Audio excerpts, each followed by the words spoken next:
disgrace. Mr. President, Gulf of America, Canada, Greenland, Gaza, all these are very muscular foreign policy. How does this align with America first? Because it makes us bigger, stronger, and better, and more protective. We need Greenland because of national security, international security, world peace. And we'll have to do that.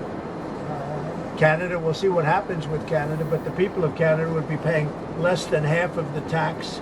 If you look at the tax, they're going to be paying less than half the tax. They don't pay very much for military, and the reason they don't pay much is they assume that we're going to protect them. That's not an assumption they can make, because why are we protecting another country? Now, I love the people of Canada. We have a great relationship. But if they became our 51st state, it would be the greatest thing they could ever do. It would be unbelievable. It would be a cherished state. And think of how beautiful that country would be without that artificial line running right through it. Somebody drew it many years ago with a ruler, just a line. You look at how beautiful that is, wow, it would be very exciting. But if you look at Canada, it would be cherished as a 51st state. They don't pay their share of military in NATO. They pay very little for military. They're not protected at all. And the reason is they think we're going to protect them.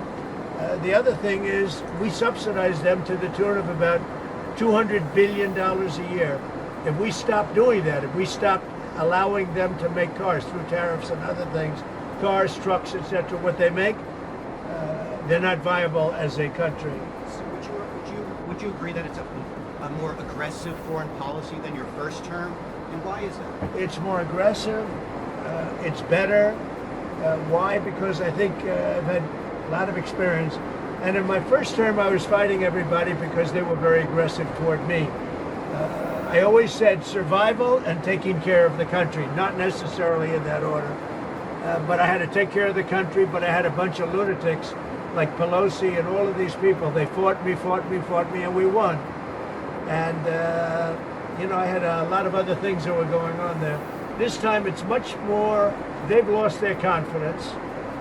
I think they've lost the respect of the American people with, men participating in women's sports, with open borders, with transgender for everybody, for all the things that they're doing is so bad. When you allow people to empty their jails into your country with prisoners, killers, their mental institutions and insane asylums into our country, this is what they're doing.